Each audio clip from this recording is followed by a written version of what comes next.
கோவை வஉசி பூங்கா மைதானத்தில் கோவை அரசு பொருட்காட்சி 38வது ஆண்டாக அமைக்கப்பட்டுள்ளது.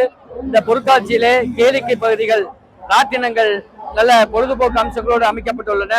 உண்ண அப்பளம், panipuri, ice cream, cool drinks, Dubai mess, tea கடை என்று எண்ணற்ற வகையிலே உண்ண அரங்குகள் அமைக்கப்பட்டுள்ளன. வர்த்தகம் செய்ய பல வகையிலே வர்த்தகம் செய்யக்கூடிய செப்பல், பேன்சி, விதவிதமான ஆடைகளோடு இங்கே அரங்குகள் அமைக்கப்பட்டுள்ளன. 30க்கும் மேற்பட்ட அரசு அரங்குகள் அமைக்கப்பட்டுள்ளன. 20க்கும் மேற்பட்ட தனியார் அரங்குகள் அமைக்கப்பட்டுள்ளன. இந்த பொருட்காட்சி அடுத்த மாதம் ஜூன் 15ஆம் தேதி வரை நடைபெற இருக்கின்றது. மாலை 4 மணி முதல் இரவு 10 மணி வரை இந்த பொருட்காட்சி நடைபெறும். கண்டுகளிக்காத பொதுமக்கள் தயவு செய்து வந்து கண்டுகளித்து கோடை விடுமுறையை பொழுதுபோக்கிட கோவை வஉசி பூங்கா மைதானத்துக்கு, கோவை அரசு பொருட்காட்சிக்கு வருகை தருமாறு அன்புடன் கேட்டுக்கொள்கின்றோம்.